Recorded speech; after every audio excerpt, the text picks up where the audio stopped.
va a tratar sobre los derechos fundamentales de la persona. Este artículo 2 va a tratar en artículo 2, 24 derechos fundamentales de la persona. Ojo, estamos hablando de nuestra Constitución Política, la de 1993. Entonces, nuestra Carta Magna tiene 24 derechos fundamentales de la persona. De esos 24 derechos fundamentales, vamos a resaltar el derecho a la vida. Entonces, de eso podemos absorber alguna inquietud, por ejemplo, de todos los 24 derechos fundamentales de la persona, ¿cuál es el derecho más importante o el de valor supremo? Es el derecho a la vida. Obviamente, el derecho a la vida es un tema controversial, porque cualquier alumno me puede manifestar y decirme, profesor, si se valora el derecho a la vida, entonces, ¿por qué en la Constitución habla sobre la pena de muerte? Por ejemplo, el artículo 140. A ver, los que tienen su Constitución pueden buscar el artículo 140. En el artículo 140 dice, la pena de muerte solo puede aplicarse por el delito de traición a la patria en caso de guerra y el de terrorismo, conforme a las leyes y a los tratados de lo que el Perú es parte obligada. Entonces, mira, por un lado, el artículo 2 defiende el derecho a la vida. Y en el artículo 140 habla sobre la muerte. Entonces, como que hay cierta diferencia y hasta controversia, ¿no? Como por uno voy a defender a la vida y por otro lado voy a generar la muerte. Pero sin embargo, está fundamentado este artículo 140 porque dice solamente se aplica la pena de muerte por el delito de traición a la patria. Pero, ¿qué significa eso? Obviamente el mismo nombre lo dice, traicionar a la patria. ¿Y de qué manera yo puedo traicionar a la patria? Mire, para eso vamos a ver el deber de todo peruano. El deber de todo peruano nos dice el artículo 38. A ver, ¿de qué manera quebrantamos este deber y podemos cometer delito de traición a la patria? Dice, todos los peruanos tienen el deber, ojo, estamos en el artículo 38, ¿no? Dice, todos los peruanos tienen el deber de honrar al Perú y de proteger los intereses nacionales, así como de respetar, cumplir y defender la Constitución y el ordenamiento jurídico de la nación. Entonces, jóvenes, mírenme, si nosotros quebrantamos este deber y no defendemos a la patria, honrando al Perú, protegiendo los intereses nacionales, respetando, cumpliendo y defendiendo la Constitución y el ordenamiento jurídico de la nación, estamos cometiendo delito de traición a la patria. Y obviamente ahora nos dice el artículo 140 en qué circunstancia podemos cometer delito de traición a la patria. Ahí dice en caso de guerra. Entonces, se debe de cometer este delito de traición a la patria cuando el Perú esté en guerra con el exterior. Ahora viene la pregunta, jóvenes, a ver la pregunta. Ustedes que dicen, vamos a hacer la pregunta. Atentos, atentos. A ver, la pregunta es, a ver, ¿quién puede declarar la guerra según la Constitución? ¿Quién puede declarar la guerra? ¿Quién me responde? A ver. El presidente de la República, profesor. Muy bien, el presidente de la República. ¿Te das cuenta? Cualquiera no está facultado, ¿eh? No tiene nada que ver el presidente del Congreso o el ministro de Estado. No, es el presidente de la República. Pero dice presidente de la República con autorización del Congreso. Para que el presidente declare la guerra a un país del exterior, tiene que ser autorizado por el Congreso. Si el Congreso no lo autoriza, el presidente no está facultado para declarar la guerra a un país del exterior. Espero que esté claro. O sea, solo tampoco no lo va a hacer el presidente, sino que el presidente tiene que sustentar, fundamentar por qué está declarando la guerra a un país del exterior. Y no va a tener problemas. Bien, entonces estamos viendo ese caso. Ahora también dice... Profesor, una pregunta. A ver, te escucho. ¿Qué pasaría si en un caso como hemos visto hace poco, que el presidente disuelve el Congreso y quiere declarar la guerra a otro país? O sea, solo sería lo que el presidente diga, ¿verdad? Ya, a ver, vamos a ver la pregunta de su compañera. Ojo, ella está manifestando un supuesto, ¿ya? Un supuesto. Nosotros tenemos que responder sobre realidades, no sobre supuestos. Pero sin embargo, vamos a arreglar esa pregunta. La Constitución consagra que el presidente está facultado para disolver el Congreso. Pero aclaramos, cuando el presidente está facultado para disolver el Congreso. ¿Cuándo? ¿Ustedes qué dicen? A ver, vamos a ver el artículo 134 de la Constitución ya. Busquen el artículo 134. Ahí dice, el presidente de la República está facultado para disolver el Congreso si éste ha censurado o negado su confianza a 2 consejos de ministros. El decreto de disolución contiene la convocatoria a elecciones para un nuevo Congreso. Dichas elecciones se realizan dentro de los 4 meses de la fecha de disolución sin que pueda alterarse el sistema electoral preexistente. No puede disolverse el Congreso en el último año de su mandato.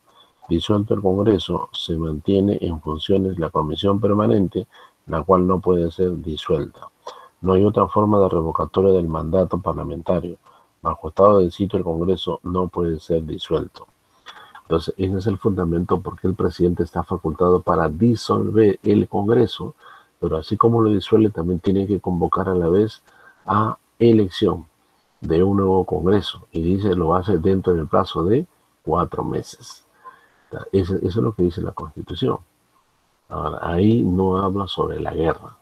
La disolución del Congreso no está vinculada con la guerra que puede declarar el presidente de la República. La guerra, eso lo verá el presidente. ¿Por qué fundamento puede declarar la guerra con el país? Lo cual en el Perú, en la Constitución, mejor dicho, no hay causales. Porque uno no se imagina, ¿no? ¿Cuándo vas a declarar la guerra? ¿Por qué motivo vas a declarar la guerra? Aunque hemos tenido experiencias anteriores. ¿Qué experiencias anteriores hemos tenido, por ejemplo? Hemos tenido la guerra, 2 guerras, ¿no? Hemos tenido 2 guerras con Chile, ¿no? Pero en esas 2 guerras con Chile, ¿qué ha sucedido? Nosotros nos metimos en problemas ajenos. ¿Por qué? Porque Bolivia estaba en guerra con Chile y nosotros nos hemos metido para ayudar a Bolivia. Y sin embargo, Bolivia se retira y nos deja solito con los chilenos. Entonces ahí por intrusos perdimos la primera guerra con Chile y obviamente ahí perdimos un territorio importante del Perú, el territorio de Tacna y Arica.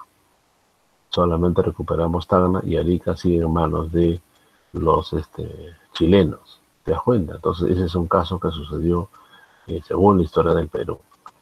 Ya, otra pregunta, jóvenes. ¿Alguna pregunta más? Bien, entonces estamos viendo un derecho fundamental, jóvenes, el derecho a la vida. Ya, ese derecho a la vida no se debe transgredir bajo ningún motivo, a no ser que el Perú esté atravesando estado de guerra con el exterior y haya un peruano que haya cometido delito de traición a la patria. Pero también dice otra cosa, ojo, dice otra cosa. El artículo 140 también dice, en otra circunstancia, dice, y el de terrorismo, ojo, terrorismo. Cuando hablamos de terrorismo, el terrorismo es un delito alevoso, es un delito grave, premeditado. El terrorismo está condenado drásticamente. Obviamente hemos tenido una mala experiencia en el Perú, una asonada del terrorismo. A ver, le pregunto, a ver, ¿en qué años nosotros hemos sido sujetos de una asonada del terrorismo en el Perú? Durante 20 años hemos tenido. Por eso la Comisión de la Verdad y Reconciliación Nacional estudió durante 20 años las consecuencias de ese terrorismo, donde estaba Sendero Luminoso y el Movimiento Revolucionario de Túpac Amaru, 2 movimientos terroristas. También estuvo la participación de los grupos paramilitares. el grupo paramilitar Rodrigo Franco y el grupo paramilitar Colina. ¿Recuerdan? Fueron grupos paramilitares también que generaron muertos. Miren los muertos de Barrios Altos. Los muertos de Barrios Altos donde ocurrieron decenas de comerciantes ambulantes que estaban haciendo su proyecto en alguna casona, fueron asesinados por el grupo paramilitar Colina en el gobierno del señor Fujimori. Y el grupo también Rodrigo Franco, que fue un grupo que asoló el Perú en el gobierno del señor Alan García Pérez, también generó muertos. O sea, no solamente fueron estos dos movimientos terroristas, el Sendero Luminoso y el MRTA. Entonces, por lo tanto, durante 20 años, estos movimientos terroristas que generaron muerte en el Perú, la pregunta, ¿de qué año a qué año fueron los 20 años? A ver, ¿quién me dice? Estoy preguntando. Del gobierno de Belón de Terry. Ya, pues estoy diciendo de qué año a qué año. No he dicho de qué gobierno a qué gobierno. A ver. 1980. Del 90 al 2000. Ya, entonces ponemos desde 1980 hasta el año 2000. ¿Ya? Entonces, ¿fueron cuánto? Fueron 20 años, ¿ya? De terrorismo en el Perú. ¿Y quién estudió? A ver, ¿quién estudió las consecuencias del terrorismo?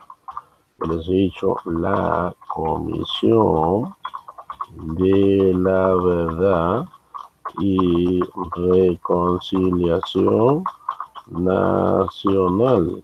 ¿Te das cuenta? Entonces, esa comisión estudió las consecuencias de miles de muertos, ¿ah?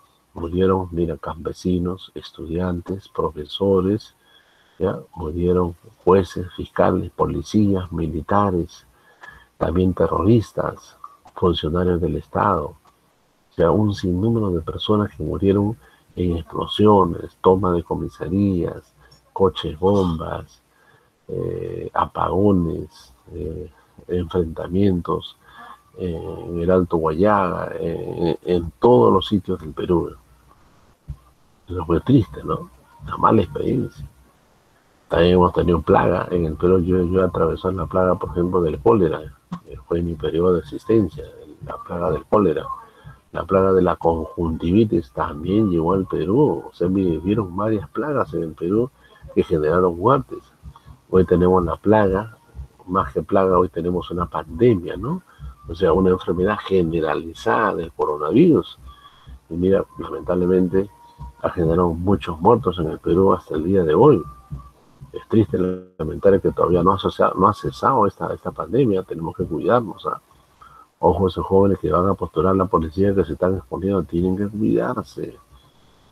Para eso están los productos de desinfección. Hay que desinfectarse porque siempre continuamente estamos infectándonos.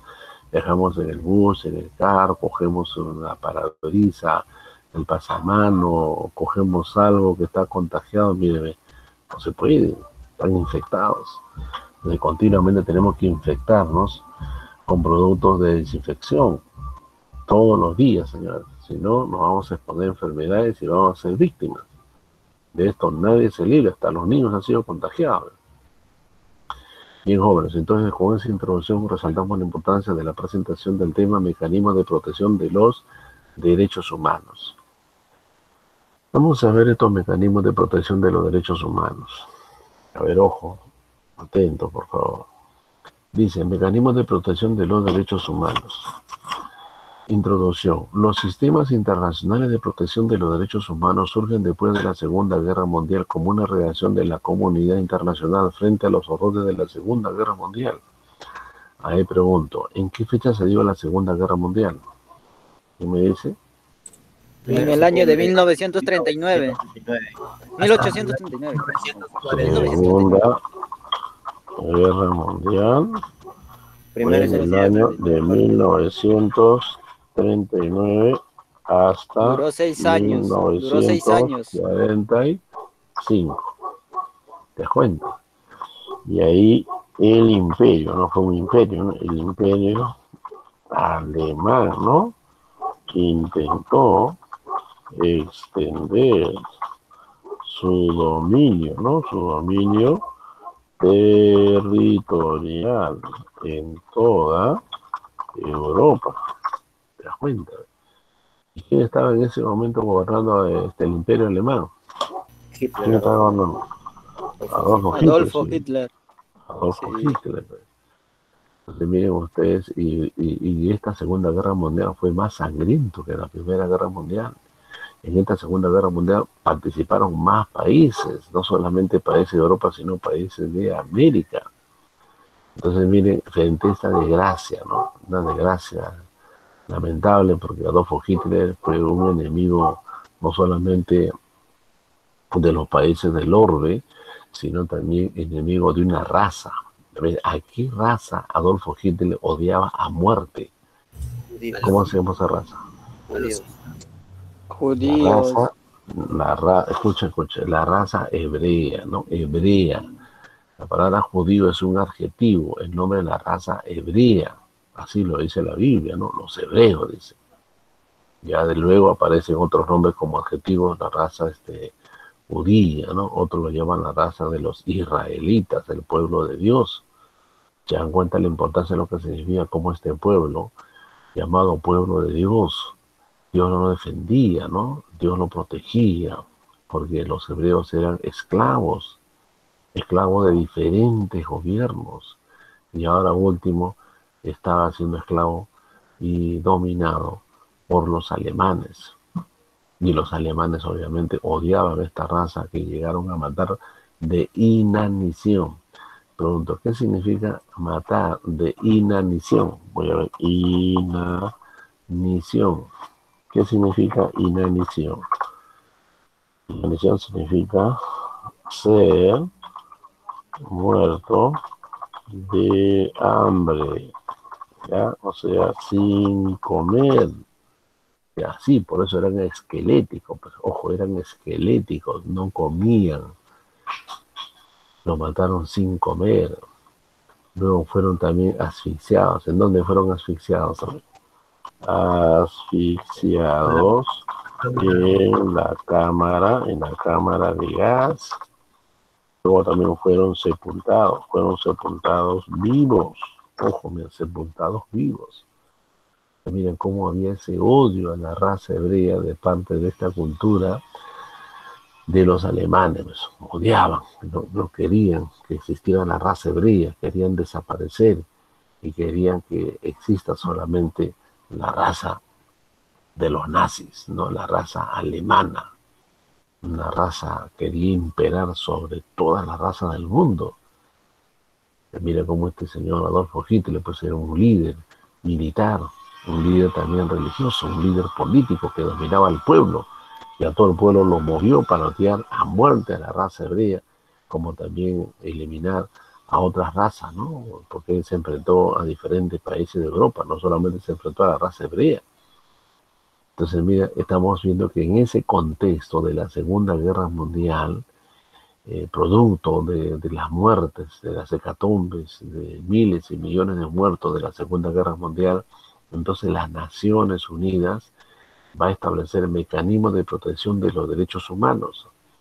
Y vamos a ver primero el derecho internacional de los derechos humanos. Este es un sistema de principios y normas. Sus fuentes son los principios generales, las normas constitucionales, las normas convencionales, los actos de la Organización Internacional y el Consejo de los Estados. Entonces, miren, estas son las fuentes de generación de los derechos humanos a nivel internacional. Por ejemplo, los principios, cuando hablamos de principios, hablamos de la parte dogmática, que es la columna de las normas jurídicas. Y las normas constitucionales son las normas sociales de los pueblos, o sea, lo que los pueblos están acostumbrados a practicar. Y las normas convencionales son acuerdos entre los estados. Los estados también acuerdan normas convencionales que les permita hacer intercambio en sus necesidades, intercambio comercial, intercambio turístico, intercambio en la educación, intercambio en el turismo, en el transporte. Entonces hay acuerdos entre los estados. Y los actos de la Organización Internacional, también viene acá la intervención de los organismos internacionales. Acá podemos tener, por ejemplo, ¿qué intervención tenemos a ver acá? tenemos a la ONU, un organismo internacional, tenemos a la OEA, otro organismo internacional, tenemos a la CAN, otro organismo internacional, tenemos al Mercosur, otro organismo internacional, tenemos a la UNASUR, otro organismo internacional. ¿Qué más tenemos? Tenemos a la PEC. ¿Qué significa la PEC? Empecemos acá. A ver, tenemos primero la ONU, Organización de las Naciones Unidas, ¿no? La OEA, Organización de Estados Americanos. CAN, Comunidad Andina de Naciones. Mercosur, Mercado Común de los Países del Sur. La UNASUR, Unión de Naciones Suramericanas. Y el APEC son siglas en inglés, que traducido en castellano significa Foro de Cooperación Económica Asia-Pacífico. Entonces el APEC va a integrar los países del Asia, ¿ve? Y dentro de esa lista de países del Asia, el Perú fue incluido. Nosotros integramos el APEC. Está Chile y está el Perú, ¿no? Y México. Entonces también tenemos estos organismos por los cuales van a llevar actividades. Estas actividades estamos diciendo que son actos de organización internacional. A ver, jóvenes, a ver, vamos a ponerle otra colonia, una colonia que se resalte. Ya. Y el Consejo de los Estados. Obviamente los estados del mundo, por ejemplo en la ONU tenemos 193 estados. Dentro de esa lista de 193 estados tenemos al Estado peruano. Entonces el Estado peruano también participa, ¿no? El Estado peruano tiene participación en la OEA, en la ONU, en la Comunidad Andina de Naciones, en la UNASUR, en el Mercosur, si no intervenimos nosotros. Ahí lo intervienen los países ya del sur, ¿no? En el Mercosur está Brasil, Argentina, Paraguay y Uruguay. Ellos están ahí en esa relación del Mercosur. Bien, señores, entonces estamos viendo las fuentes de las normas en estos cinco fuentes. Profesor, Sí, te escucho. Del Acto de Organización Internacional de Mercosur, ¿cuántos países se integran? Acabo de decirlo, a ver, nuevamente, a ver, ahí vamos a ver dónde lo ponemos. Acá vamos a poner ya. Vamos a poner Mercosur. Mercosur, ya. Vamos a ponerlo con otra color, ya. Vamos a ponerlo con otra color. Ya, ya. Ahí vamos a ponerlo en mayúscula. Uno dije Brasil, ya. Luego tenemos, a ver, tenemos Argentina, ya. Argentina. Luego tenemos Uruguay, ¿ya? Y luego tenemos, a ver, y Paraguay, ¿ya? Ya, esos son los países que integran el Mercosur. Acabo de decir lo que significa el Mercosur, Mercado Común de los Países del Sur, ¿ya? Ellos se están pegados al sur y mirando el Océano Atlántico, ¿no? Ahí ellos se han organizado porque también el Mercosur ha sacado mucho provecho, ¿eh? Cuando antes Europa estaba bien desarrollada, fuerte, porque ahorita hay crisis en Europa, encima hay división en Europa. La Unión Europea se está dividiendo, ¿no?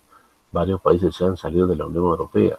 Entonces, cuando tuvo su apogeo Europa y mucho desarrollo, estos países fueron favorecidos, tuvieron bonanza, porque ellos miran el Océano Atlántico. Ellos tienen fácil acceso para llegar a Europa. Entonces, por lo tanto, se beneficiaron en el Mercosur. Por esa razón crearon el Mercosur para tener beneficios. ¿Qué beneficios tuvieron de Europa? Pudieron exportar sus productos a Europa, pudieron importar productos de Europa. Los ciudadanos de estos países pudieron también viajar a Europa para su desarrollo. ¿Qué peruano no quiere viajar a Europa para ganar en euros, no? ¿Qué peruano no quiere viajar a Europa para tener beneficios a fin de mejorar sus condiciones de vida? Por ejemplo, Australia. Mira, un país europeo, Australia ofrece entregar gratuitamente a todo aquel que va con su familia. Te da un viaje, te da un sueldo a fin de que tú vayas a poblar espacios abandonados de Australia. ¿Ves? A pesar que Australia es un país desarrollado, sin embargo tiene sus ventajas en la temperatura, ¿no? Lugares inhabitados. Entonces Australia quiere aumentar su población ofreciendo a muchos latinoamericanos viajar ahí con su familia. obviamente van a tener que trabajar, ¿no? Van a tener que poblar para que no desaparezca la población de Australia. Entonces hay atractivos para viajar a Europa, pero hay que tener plata, ¿no? Hay que tener disponibilidad de adaptarnos a un nuevo clima, a una nueva política, porque en Europa sí hay restricciones, hay mucho control. En cambio en el Perú no hay mucho control, pero acá en Europa la gente hace lo que quiere. Miren acá, en el Perú, en estado de emergencia sanitaria, mira, los delincuentes cómo han aumentado, ¿ven? Los delincuentes no respetan, ¿ven? Están asaltando a los peatones, a los transeúntes, a los comerciantes, a los pasajeros de los buses públicos, miren, no se respeta, es lamentable. En cambio en Europa sí hay control, pues, hay control, hay educación, hay orden. Entonces ahí tú no puedes cruzar la pista pues a mitad de la pista. Tú tienes que cruzar por la línea peatonal, respetar la señal de tránsito, la luz del semáforo, si no te cae tu papeleta. Acá, ¿qué papeleta te van a aplicar si tú no respetas la señal de tránsito? No hay, ¿ve? En cambio hay cultura, hay educación, hay mejor instrucción, ¿ve? Entonces, jóvenes, resaltamos la importancia de estos países que también están organizados en la cual no pertenece el Perú, sino los países de América del Sur que están mirando el océano Atlántico y mirando el continente de Europa. Bien, ahora vamos a ver los tratados. A ver, otro instrumento que permite defender los derechos humanos, los tratados internacionales. Dice acá, constituyen normas convencionales que se rigen por el Convenio de Viena de 1969 sobre el derecho de los tratados. Son de carácter obligatorio para los estados que los suscriben y ratifican. En materia de derechos humanos, los tratados tienen un objetivo común, el de la protección de todos estos derechos. Las declaraciones y los principios no tienen carácter obligatorio. Vamos a aclarar esta afirmación. Ya. Vamos a poner otro color. A ver qué tal es. No, no se ve. Vamos a poner otro color para que se vea mejor. Ya, esto ya, para que se vea mejor. Ya, a ver, jóvenes, respecto a los tratados. La Constitución en el artículo 55 nos va a decir, los tratados celebrados por el Estado y en vigor forman parte del derecho nacional. Los tratados deben de ser aprobados por el Congreso antes de su ratificación por el presidente de la República, siempre que versen sobre las siguientes materias. Materia significa temas. ¿Qué temas se tienen que considerar en los tratados internacionales? Nos dice 1, derechos humanos. 2, soberanía o dominio e integridad del Estado. 3, defensa nacional. Y 4, obligaciones financieras del Estado. Entonces estos tratados son acuerdos entre los estados. Entonces los estados del mundo acuerdan, firman sus tratados internacionales para llevar y encontrar fines comunes, o sea, fines y objetivos que beneficien a los estados que han celebrado el tratado. Pues nosotros hemos tenido muchos tratados, ¿eh? Tratados de paz, tratados fronterizos, tratados limítrofes. Eso ya debe haberle explicado su profesor de geografía, ¿no? Ese es un tema de geografía, los tratados limítrofes, por qué causa, con qué países vecinos y hasta con países del exterior. También hemos celebrado tratados de libre comercio, tratados sobre derechos humanos. Entonces, esos son acuerdos entre los estados a fin de buscar fines comunes que beneficien a los estados. Le pregunto respecto a los estados. A ver, ¿quién me dice? Que puede haber pueden haber dentro de un estado varios estados. A lo mejor lo voy a escribir. A ver, pregunta. Puede haber varios estados, ¿no? Varios estados dentro de un estado. Acá la pregunta. ¿Qué marcarían ustedes? ¿Puede haber varios estados dentro de un estado? No, profesor. No. Ya. Otro. ¿Quién responde? ¿Alguien más que responda? Participen jóvenes. ¿Pueden haber dentro de un estado varios estados? Bueno, pues a ver. ¿Qué dice? Sí, profe, como Estados Unidos. Ah, muy bien. Excelente. ¿Te das cuenta? ¿Te das cuenta, jóvenes? ¿Ah? Entonces, Estados Unidos, pues, Estados Unidos es un ejemplo, sí, ¿es un ejemplo, sí o no? ¿Te das cuenta? Estados Unidos tiene 53 estados y dentro de un estado hay 53 estados federales. O sea, sí puede haber, pero, ¿ya? Sí puede haber. Pero no solamente Estados Unidos, mire, Argentina también tiene varios estados federales. México tiene varios estados federales. Entonces, mire, eso sí es posible. Ahora, en el Perú, regresando al Perú, no. El Perú tiene solamente un solo estado. Sí, bueno, nosotros tenemos un solo estado. Nosotros no tenemos varios estados. Es que por tener un solo estado, nosotros tenemos un estado centralista, porque el estado solamente atiende a la gente de la capital. En cambio, si viven varios estados, entonces esos estados se van a descentralizar en todo el territorio de la República, de tal manera que esos estados de gobierno van a atender mejor a la población.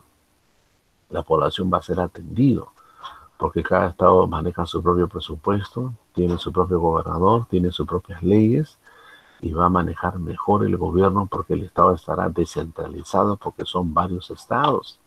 Imagínense que tengamos un estado solamente para Lima Norte, ¿ve? Lima Norte tendría un gobernador que atienda directamente a la población de Lima Norte. Imagínense que tengamos un estado solamente para Lima Sur.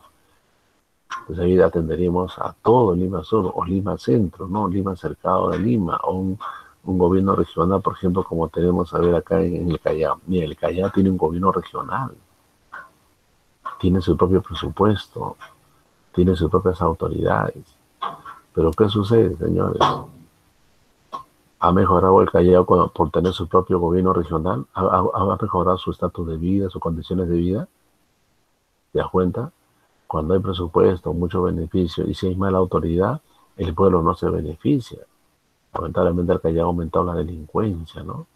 Ha aumentado la corrupción, ha aumentado la contaminación, el índice de sidosos ha aumentado la presencia de gente de mal vivir, ¿no?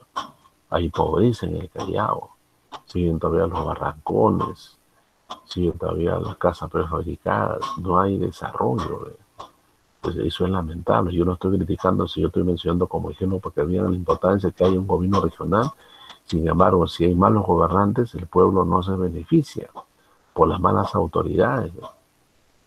Bien, con esos ejemplos estamos notando lo que significa la importancia de los tratados sobre, como les he dicho, sobre la defensa de los derechos humanos, tratados que benefician el dominio, la soberanía y la integridad del Estado, tratados que van a ayudar a la defensa nacional. Mira, necesitamos una defensa nacional, señores.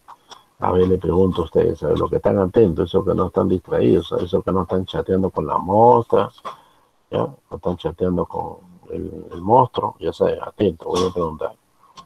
A ver, jóvenes, respecto a este tratado sobre defensa nacional que hemos leído en el artículo, recuerdan el artículo sobre defensa nacional, hemos visto que los derechos humanos es un tema de tratados internacionales, pero también el tratado internacional va a ver el tema de defensa nacional en el artículo 56.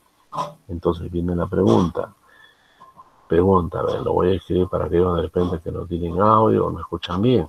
Pregunta, a ver, ¿quién preside la defensa nacional en el Perú? ¿Quién preside?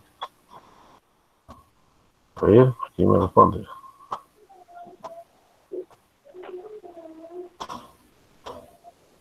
Estoy preguntando, ¿quién preside ese tema de defensa nacional? Ya, ¿están atentos? A ver, Cristian Viera, ¿está presente? Voy a hacer permanencia ya. Voy a hacer permanencia, aquellos que están en línea o los que no están en línea. Cristian Viera, por ejemplo, ya se retiró, no contesta, ni siquiera dice hola. Los institutos. Moisés y la Topa, ¿está presente? Nada, Moisés. ¿Qué pasó, Moisés? No me da señal de Profe, vida. Ya, ¿cuál es la respuesta, estoy Moisés? vivo. ¿O está ocupado usted con el emperador? ¿Ah? No, la muestra molesta, profe. Ya lo dejé a un lado. Olvídate la mostra de los cabros, ¿ah? Ya sabes, ya. Vamos a estudiar acá. No sé. Ángel, ya, chao, ese, ya, déjate. Ángel Luis Samaniego Rafael, ¿están presentes? Ah, te das cuenta, estos chicos se relajan, pero no me dan señal, no están atentos, pero están distraídos. A ver, Elvis Neira, a ver, también me te das cuenta. Vamos a aplicar sus papeletas de sanción a estos muchachos, ¿no? A ver, Diego Ordinola. Gente, Ya, a ver, estoy preguntando, contesten, estoy diciendo, ¿quién preside la defensa nacional en el Perú? ¿Quién es ese funcionario del Estado que preside y dirige el sistema de defensa nacional? Ya, a ver, este es un tema de pregunta, examen, conocimiento, jóvenes. Esto ha venido como pregunta. A ver, lo voy a leer en el artículo 164. Ya, artículo 164 de su Constitución. Busquen, ahí dice, la dirección, la preparación y el ejercicio de la defensa nacional se realizan a través de un sistema cuya organización y cuyas funciones determina la ley. El presidente de la República dirige el sistema de defensa nacional. La ley determina los alcances y procedimientos de la movilización para los efectos de la defensa nacional. Según la lectura, ¿quién preside y dirige el sistema de defensa nacional? ¿Quién? El poder Ejecutivo. El presidente de la República, el presidente de la República. Ojo, mira, lo estoy escribiendo también en el chat, para que vean, ahí está, ya para que ustedes ya capturen la información y no se olviden. Esta fue pregunta de examen de conocimiento. Entonces, la defensa nacional, ya hemos dicho, ¿no? La defensa nacional en caso de guerra con el exterior. En caso de terrorismo, el presidente tiene que presidir y dirigir la defensa de todos los peruanos. Por eso fue elegido por el pueblo. Por eso que el presidente es el jefe supremo de las Fuerzas Armadas y de las Fuerzas Policiales. El presidente tiene que estar presente. A ver, ¿qué hay que hacer acá? Hay provocación de los países vecinos y están invadidos nuestro territorio. Declara la guerra con el permiso del Congreso. Tiene que actuar el presidente. El presidente no puede estar pintado. El presidente tiene que actuar. Por eso que el presidente integra el poder ejecutivo. Ese poder ejecuta, aplica la ley, aplica la Constitución. Y obviamente tiene que defender los intereses nacionales. Si un presidente no defiende los intereses nacionales y permite la invasión territorial de los países vecinos, entonces ese presidente va a ser acusado de traidor a la patria. Por eso que el presidente tiene que presidir y dirigir el sistema de defensa nacional de todos los peruanos. No solamente a nosotros, sino también debe defender el dominio territorial de nuestro país, el dominio marítimo de nuestro país y el dominio aéreo. Mira, el techo de nuestro territorio, el espacio aéreo también es peruano. El mar que muchas veces no lo aprovechamos. Ojo, hablando del mar. Todos están atentos, ¿no? Todos están atentos. A ver, todos.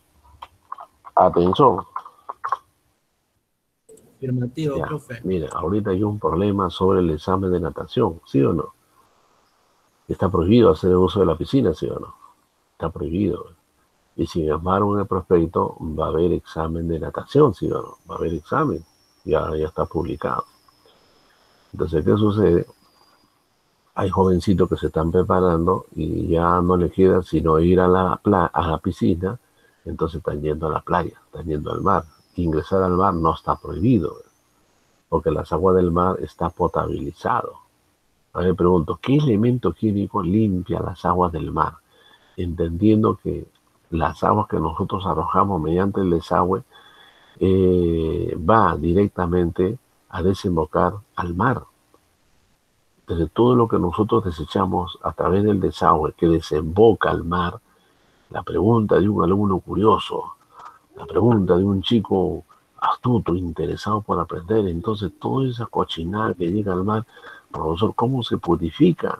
¿Cómo se limpia? ¿Qué cosa hay en el mar para que se limpie todo lo que nosotros desembocamos mediante el desagüe que llega al mar?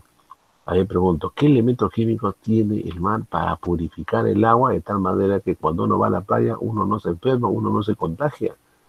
Más bien están los peces, que extraemos los peces para nuestro consumo, Tenemos el choro, el cangrejo, el muy, la pota, mire cuántos alimentos que sirven para el ser humano. Entonces, ¿qué sucede en el mar? ¿Qué cosa tiene el mar para que se potabilice sin echar cloro, sin echar un elemento químico el pescador? Sino que el mismo mar produce, mira, produce esos elementos químicos para que el agua del mar no se contamine. A ver, pregunta, ¿cuál es la respuesta? El salitre. El salitre. Ya, vamos a ver. Vamos a ver. ¿Qué tiene el mar? El mar peruano. Sal. El mar peruano. ¿Qué cosa tiene el mar peruano? A ver, tiene zooplancton. ¿Han escuchado zooplancton, no? ¿Ya? ¿Qué significa zooplancton? ¿Tiene animales, sí o no? ¿Tiene microorganismos, sí o no? Eso tiene el mar. Ya tiene fitoplancton. ¿Qué significa fitoplancton? ¿Tiene vegetales, sí o no? Tiene vegetales el mar. Ya, ¿qué más tiene? A ver, zooplancton, fitoplancton, y también tiene, dice, diferentes corrientes marinas, diferentes corrientes marinas. ¿Y eso qué cosa genera? Genera diferentes temperaturas. Hay peces que se desarrollan en aguas atemperadas, hay peces que se desarrollan en aguas frías, hay peces que se desarrollan en aguas calientes. ¿Te das cuenta? Eso ofrece el mar peruano, tiene sus bondades el mar peruano, por eso que acá tenemos concentración de masa de cardúmenes, o sea, masa de peces. Y sin embargo la gente no quiere comer pescado. Todo es pollo. ¿Cuándo van a comer pescado si el pescado tiene fósforo? El pescado tiene el omega 3. El pescado te da calor y encima es fácil su digestión. En cambio en la carne hasta la dentadura se te cae. El pescado encima es fácil su digestión, es de alcance. Te vas al mar y pescas. Ahora, también tiene minerales, ¿ah? También tiene minerales. ¿Sí o no? Tiene minerales. Y también tiene sales. ¿Te das cuenta? El mar tiene esas bondades. Por eso cuando uno va al mar, a mí me encanta el mar, ¿eh? Yo te hablo por experiencia. Yo sé nadar en el mar. La piscina como que a mí no me gusta. A mí me gusta el mar. Nado en el mar. Y he aprendido de niño he aprendido a nadar en el mar. Cuando tendría 3 años me metí al mar. Mi mamá me llevaba a la playa de Costa Verde. Y cuando llegamos ahí con toda la comida, me saqué mi ropita solito, cuando tenía 3 años, solito me saqué mi ropa y en calzoncillo me metí al mar. Con la primera ola salí calatito, el mar se llevó mi calzoncillo. Mi mamá me dijo, hijo, ¿qué estás haciendo? ¿Dónde está tu calzoncillo? Y el mar se había llevado mi calzoncillo. Y como solito, así a temprana edad, ya estaba acostumbrado a las olas del mar, no tenía miedo. Claro, me corrí a esa edad por la primera ola y se llevó mi calzoncillo. Y día así el traje de Adán y Eva. ¿Te das cuenta? No hay que tenerle miedo a las aguas del mar, pero sí hay que respetar. Ya hay que respetar. Estamos claros, se respetan las olas del mar. Pero no hay que tenerle miedo, porque el mar es hecho por Dios. El mar es una bendición de Dios. Entonces hay muchos jóvenes que se están preparando, están yendo a la playa. Están practicando, no hay prohibición, no hay contaminación. Y obviamente van de manera organizada, ¿no? En grupos con su instructora, no vayan solo con su instructor, y ahí están practicando. Porque estamos claros que una fuente de contagio, lamentablemente, es las aguas de la piscina. Por eso que está prohibido. Entonces, jóvenes, estamos notando lo que significa la importancia, como, vamos a ver dónde nos hemos quedado, ya, más adelante nos hemos quedado, ¿no? La defensa nacional que defiende el presidente de la República, el dominio marítimo. Para terminar respecto al mar, pregunto, a ver, pregunta, esta fue pregunta del curso de geografía, pregunta, a ver, ¿qué presidente, ya, limitó en 200 millas marinas, nuestro mar, y lo suscribió en las Naciones Unidas. ¿Qué presidente fue? A ver, ¿quién me responde? Bueno, vamos a ver, Juliana Salazar. ¿Está presente Juliana? Hola, hijita, ¿estás presente? A ver, postulante de la Escuela San Bartolo, futura policía femenina. No está Juliana, está haciendo abandono, no va a aplicarle su papeleta a Juliana. Luis Bustamante, profe. Bustamante y Rivera. No, te estoy preguntando a una alumna, a una postulante, Juliana, hay que dar parte también a las mujeres, les he dicho, las mujeres también participen, ¿no? Las mujeres también tienen que estar moscas, tienen que ser entradoras, ¿no? Ya que está haciendo abandono de su puesto Juliana, ya pasaremos a ver. A ver, Elvis Negra, ¿cuál es la respuesta? Elvis también. No me das. Bustamante y Rivero. ¿A dónde está José Luis? No lo veo, José Luis. A ver, José Luis Bustamante Rivero, ¿cuál es la respuesta? José Luis. Te das cuenta, estoy haciendo permanencia y no están en línea. Quieren su sanción, pero se están relajando. Yo les he dicho, no estén chateando. Estén en la clase, estén en línea. ¿Por qué te relajas? Ya, ¿quién me responde? ¿Qué presidente del Perú? Ah, cayó Pedro Chávez Rafael, ¿no? Muy bien, Pedrito, tendría que ser Pedrito. Pero tiene un nombre bíblico, un nombre de un varón de Dios.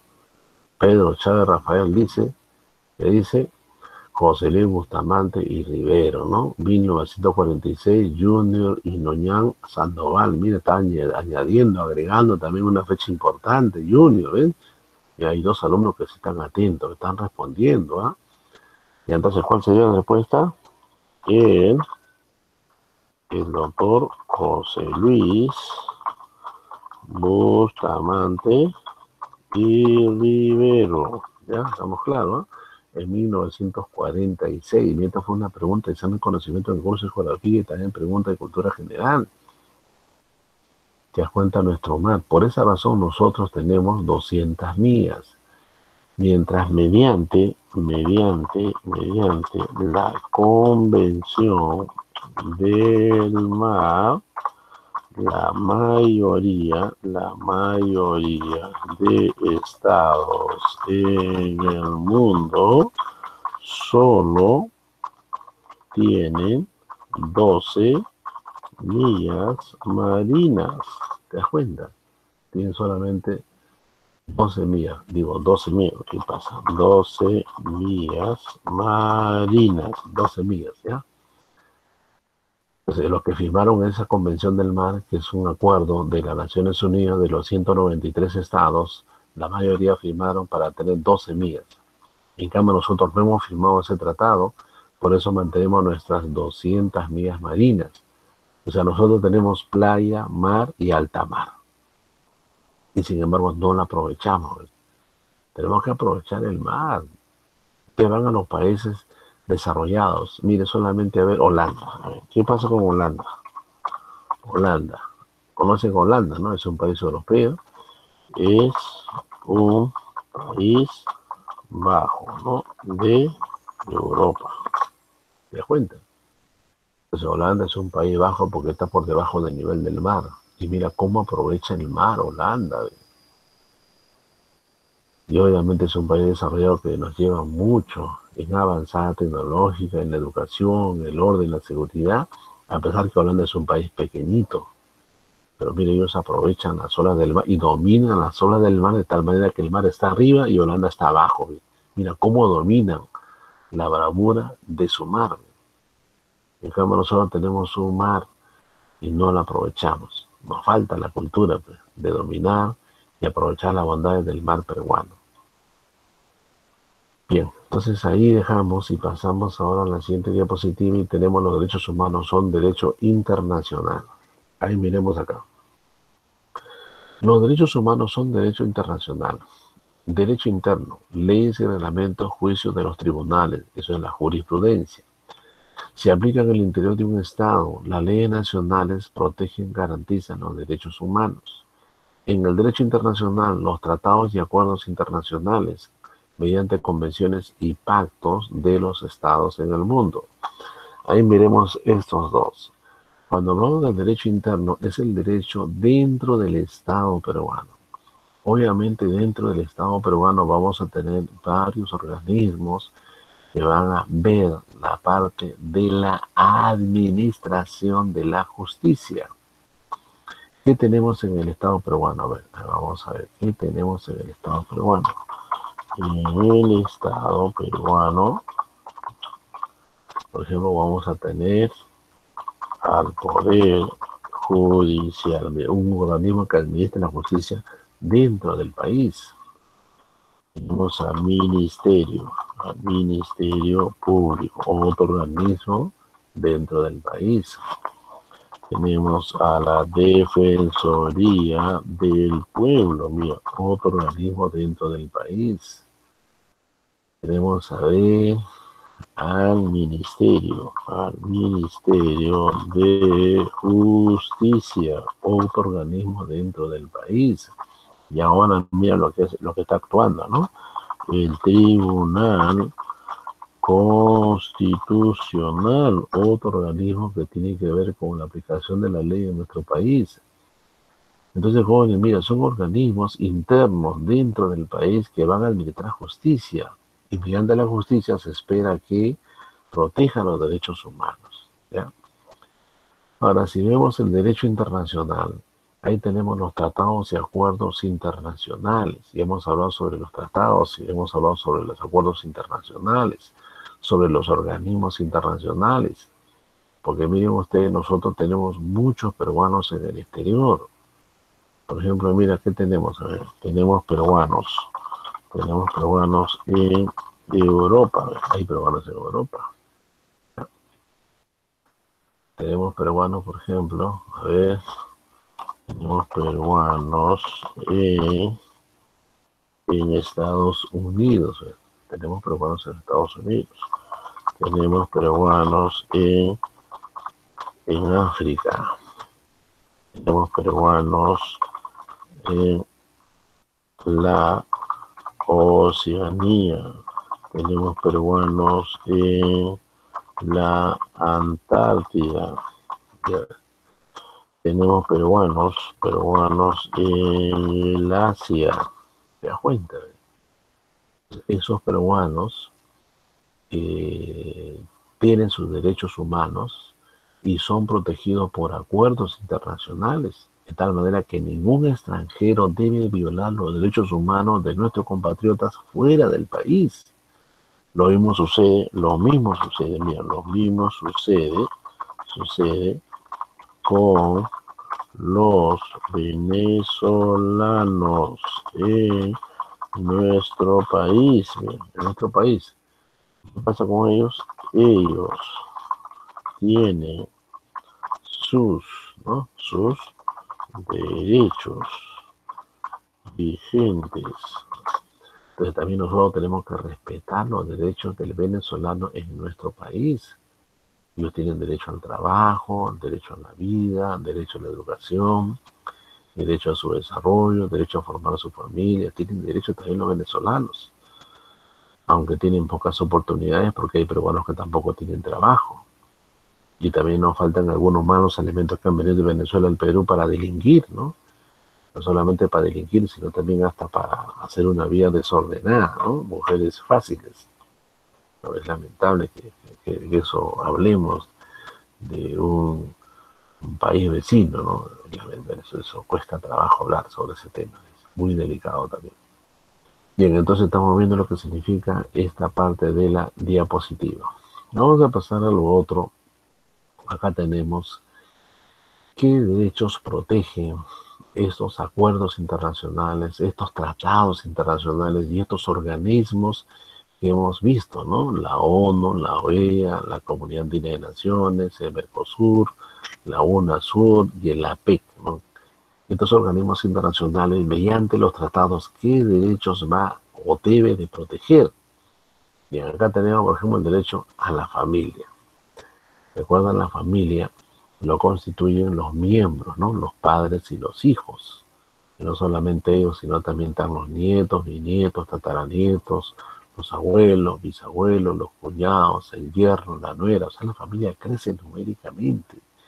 Entonces, ellos constituyen la familia, por lo tanto, la familia tiene derechos. Ahora vamos a ver en el Perú. En el Perú, a ver. Pregunta. ¿Qué documento, ya, en el Perú protege los derechos de la familia? ¿Qué documento es? ¿Quién me responde? ¿Quién me responde? Vamos a ver, Cristian Viera. Cristian, ¿cuál es la respuesta? ¿Cómo se llama ese documento que protege los derechos de la familia en el Perú? ¿Cómo se llama ese documento? A ver, ¿qué dicen? A ver, postulante Cristian Viera, ¿está en línea o no está? A ver, Moisés y la topa. A ver, ¿cómo se llama ese documento que protege los derechos de la familia en nuestro país? ¿Ya? La institución jurídica. No, documento he dicho, documento. ¿Qué documento? ¿Cómo se llama ese documento que protege los derechos de la familia? Ya, a ver, Ángel Luis Amaniego Rafael, ¿está presente? Ángel Luis Amaniego. Nada. A ver, entonces vamos a Juliana, de repente ha vuelto en línea. A ver, Juliana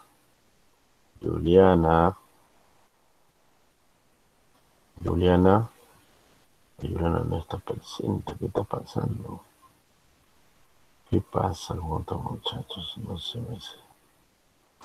Nada. Ya, entonces voy a poner acá la respuesta. Y el código civil. El código civil. Te cuento, el código civil trata todos los temas de la familia. Por ejemplo, el código civil, ¿qué trata? Vamos a poner. ¿Qué trata el código civil? Trata, por ejemplo, el matrimonio.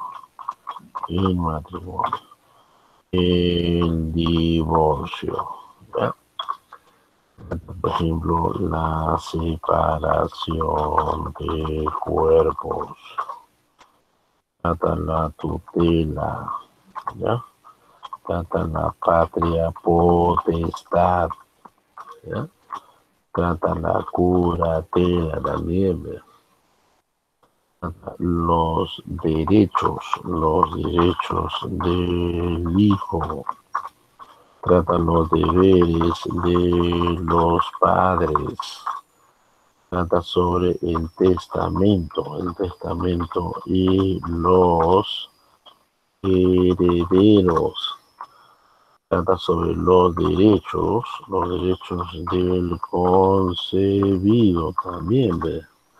Trata también sobre la muerte o presunción de la muerte de una persona, ¿ve? ¿Te das cuenta? Esos son temas de la familia. Obviamente el Código Civil va a defender mediante las normas los derechos de la familia. O sea, mire, cuánta cosa tiene la familia que tiene que ser protegido y defendido de sus derechos. Porque nos faltan problemas en la familia. Si hay problemas en la familia, mire, un hijo no reconocido por el padre. ¿Te das cuenta? Hay hijos no reconocidos por su padre. Otros hijos que no son sujetos de pensión de alimentos, ¿ve? No paga pensión de alimento el padre o la madre. Otros hijos abandonados, hijos abandonados en la casa de los abuelos. Los padres están lejos, ¿ve? Otro caso, por ejemplo, de hijos maltratados físicamente por los padres. Otro caso de niños recién nacidos son usados en las calles para mendigar, ¿ve?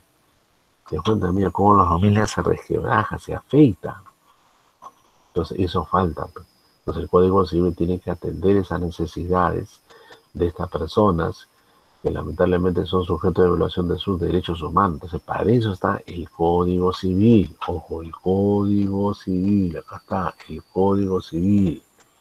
Ya, esto es lo que estoy diciendo. La respuesta, esa es la respuesta. El Código Civil.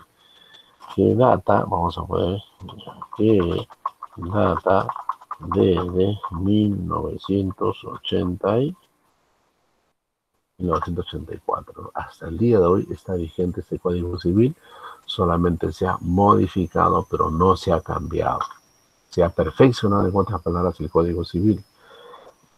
Este Código Civil van a estudiar como curso en la escuela de la policía. Este es un curso que se estudia en la escuela, ¿no? El Código Civil, el Código Penal, el Código Procesal, eso van a estudiar, ¿no?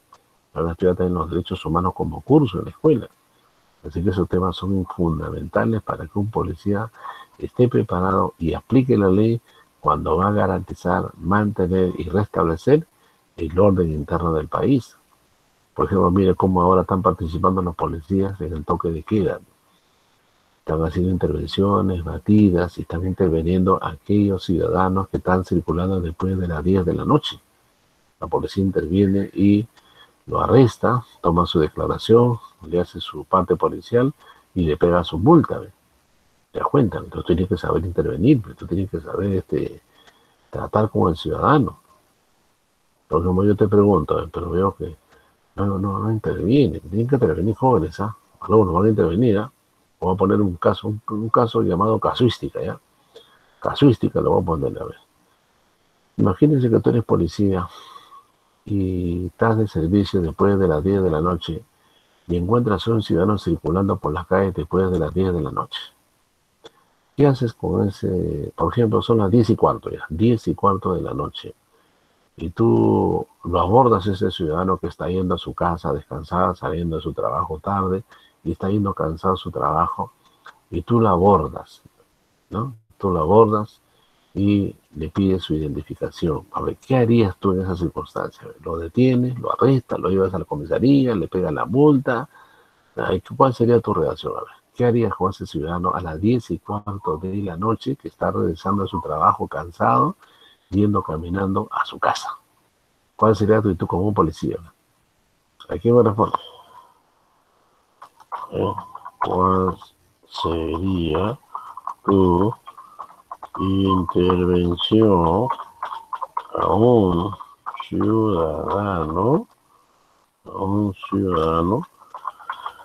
que circula en las calles a las 10:15 de la noche? ¿Cuál sería tu intervención? Ya, Junior dice, le pregunto por qué el motivo de andar a esas horas. Así diría Junior. Otro dice, Pedro dice, primero se le pide sus documentos. Ya. Otra respuesta. Más respuestas, ¿sabes quién más? Se le pide que se identifique y el motivo, el por qué está transitando esas horas, ¿no?, de toque y queda. Si no tiene justificación, su multa. Ya. ¿Quién más? Nada más, ¿no? ¿Alguien más quiere intervenir? Bien. Acá tenemos que tener criterio, jóvenes. Criterio. Ojo. El policía no es un verdugo, ojo, el policía no es un verdugo. Tú no estás ahí con el mazo en la mano listo para aplicarle a un ciudadano porque simplemente se ha pasado 15 minutos o 10 minutos o 20 minutos. Ojo, ¿qué vas a hacer ahí? Tienes que decirle, señor, buenas noches, tiene que ser amable, buenas noches. Disculpe usted, si usted no lo sabe o ignora, a partir de la noche hay toque de queda. Por favor, acérquese a su domicilio, porque está prohibido circular a estas horas. Por favor, tenga usted la amabilidad de llegar lo más pronto posible a su domicilio. El ciudadano que te va a decir, gracias, muy amable, señor policía. Gracias, Dios le bendiga. Y el vecino se va porque está yendo caminando con dirección a su casa. Entonces, mira, ese es un policía caballero, humanitario, que da la oportunidad. que está velando la seguridad del ciudadano. En cambio, si tú encuentras a un ciudadano, ahora es otro caso, si tú encuentras a un ciudadano en actos sospechosos delincuenciales, por ejemplo, encuentras a un ciudadano después de las 10 de la noche, ya 10 y cuarto, 10 y 20, 10 y media, 11 de la noche, y está pegándose su marihuanada, está en estado etílico, apestando alcohol, o está en violencia, en gresca, o está como un vago en la calle en la esquina, o está jugando pelota en la noche deportiva. Pregunto, ¿ahí sí le aplica la ley, sí o no? Ahí sí lo agarra, lo arresta, lo llevas a la comisaría. Ese es criterio. En cambio, si tú ves a un señor que está cansado de su trabajo con su mochilita, donde lleva su calentado para comer a la hora del almuerzo, y está yendo con dirección a su casa a descansar, y está ecuánime, sano, un padre responsable que representa a su familia, ¿y cómo lo vas a detener? ¿Cómo le vas a la comisaría, que la papeleta? Entonces, ese es un policía inhumano que no tiene criterio. Ese policía no tiene cerebro en la cabeza, ese tiene cal. Ese policía no tiene criterio. O sea, hay que tener criterio. Aquí no se le pasa 1 minuto, 5 minutos de tardanza en el trabajo. Aquí no se le escapa unos minutos para llegar tarde al colegio, o a la academia, o a la universidad. En la misma escuela ustedes van a ver, señores, en la escuela hay alumnos cuando regresan de su domicilio a la escuela, llegan tarde. ¿Y qué hace la escuela? Le aplica como dice Veo, la rata, ¿no? El que llega tarde se le aplica la rata. La rata, y lo sancionan. Lo hacen correr el cerro, lo hacen sus 500 planchas. ¿No? Mejor que te apliquen tu sanción, porque eso es papeleta de sanción, ¿no? Así que no vas a reclamar ahí, ¿eh? Calladito nomás, recibe tu sanción y tranquilamente te vas a tu Camacho. Pero si reclama, está reclamando. No quieres hacer ejercicio. No quieres sanción. Muy bien, compadre. Tu papeleta de sanción. Y una papeleta de sanción, ya sabes, va a tu legajo. 3 papeletas de sanción acumuladas fuera de la escuela. Así que, caballero, nomás aguanta.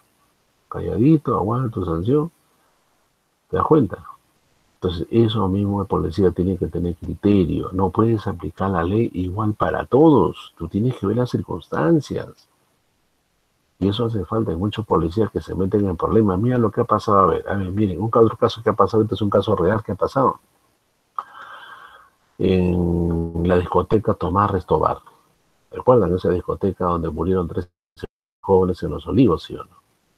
¿Quién intervino? El que encabezó el operativo fue un capitán y 3 efectivos policiales.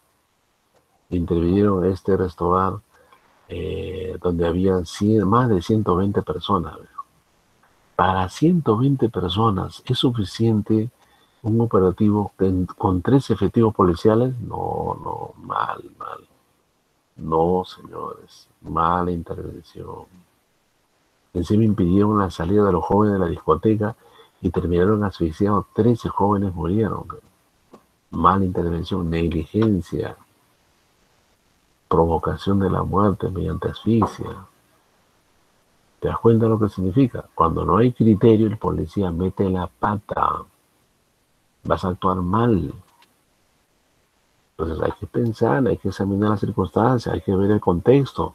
No se puede aplicar la ley a todos por igual. Uno tiene que tener criterio. Y si sale una madre de familia, un joven, a las 11 de la noche, y se está yendo de repente a la posta médica al hospital o a una botica para comprar medicina por su tema de salud, tampoco no lo vas a arrestar. Ya, multa a la comisaría. No. Examina bien por qué está saliendo ese señor. Está saliendo por razones de salud. O está llevando a su criatura a la posta médica de emergencia. Entonces no lo vas a arrestar. El policía tiene que tener criterio para aplicar la ley. El policía tiene que tener criterio para hacer su intervención. Si no, vas a meter la pata. El jefe te va a sancionar, te va a llamar la atención. En vez de que tú seas de confianza, tu legajo sea impecable para tu ascenso a un grado superior, me vas a tener llamada de atención. Vas a tener papeleta de sanción del jefe porque no tienes criterio para aplicar la ley. Ya eso se llama casuística. En la escuela se llama casuística. Así que tienes que tener criterio, ¿no? Si no vamos a estar mal. Bien, ahora derecho del concebido. Ojo, derecho del concebido. El concebido, obviamente, es un ser humano. El concebido, dice el artículo 2, inciso 2, dice, que dice, el concebido es sujeto de derecho en todo cuanto le favorece. Pero cuánto el concebido tiene derecho a la vida. O sea, no podemos provocar la muerte del concebido porque eso se llama aborto. Y hay gente que aborta. Hay aborteros. Es un negocio el aborto. Hay gente que cobra para abortar a la mujer que ha tenido un embarazo no deseado o la mujer no quiere tener la criatura. ¿Por qué? Porque se está postulando a la policía. No, no puedo tener hijos. O el varón que ha embarazado a una chica, no puedo, yo estoy postulando también, tienes que abortar, mi amor, tienes que abortar, ya conseguí plata, también estás cometiendo un delito, te van a denunciar. Si no te denuncia la chica, te va a denunciar su familia. Te metes en problema. Siguiente, derecho del adulto mayor, también los ancianos. Hoy tenemos una pensión, ¿no? La pensión 65. O sea, aquellas personas mayores de 65 años de edad son sujetos de este programa social sobre la pensión 65. Entonces el Estado le da sus 200 soles al mes para que pueda al menos suavizar sus gastos de necesidades fundamentales. Como también el adulto mayor tiene derechos, exoneración de pago de impuestos, tiene derechos a tener preferencia en el viaje de transporte público, atención también en el servicio público del centro de salud, atención en un centro de salud pública, en la educación, en la cola para ir a cobrar al banco. Entonces, mira, tiene atención especial de parte del Estado y de parte de la sociedad. El adulto mayor es de atención especial. Y ahorita mismo, en este momento, en un estado de emergencia sanitaria, el adulto mayor integra la población vulnerable. Ya ellos son vulnerables porque un adulto mayor ya tiene baja defensa. Y como tiene baja defensa en su sistema inmunológico, entonces es vulnerable para pecar la pandemia de coronavirus. Por eso el anciano tiene que estar cuidándose, tiene que protegerse, sean hombres o sean mujeres. Y que llega a ser anciano, adulto mayor, ya saben, es una bendición de Dios.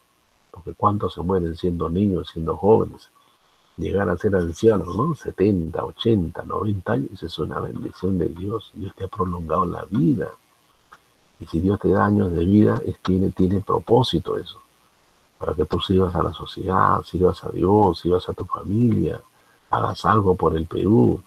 ¿Te das cuenta? Dios te da vida con un propósito. Dios no te da vida para que estés abandonado como un huerfanito, como un animalito sobre la tierra, ¿no? Todos tenemos un propósito. Y los derechos del niño. Mira, el niño también es de atención especial de parte del Estado y de parte de la sociedad. De los niños. Los niños ahora tienen restricción, ¿no? Tienen mucha restricción los niños. No pueden salir porque también son vulnerables. Bien, jóvenes, agotamos con otros ejemplos y vamos a pasar ahora tratados destinados a la protección de los derechos. ¿Cuáles son esos tratados? La Convención Internacional para la Eliminación de todas las formas de discriminación racial de 1965. La Convención sobre la Eliminación de todas las formas de discriminación contra la mujer de 1979. Convención sobre la imprescriptibilidad de los crímenes de guerra y de los crímenes de lesa humanidad 1970. La Convención para la Prevención y Sanción del Delito de Genocidio 1951. Se crearon instrumentos para proteger un derecho en específico como la Convención contra la Tortura y otros tratos o penas crueles, inhumanos y degradantes en 1984. Las recientes adoptadas Convención Internacional sobre los Derechos de la Persona con Discapacidad y Convención Internacional para la Protección de todas las personas contra la desaparición forzada.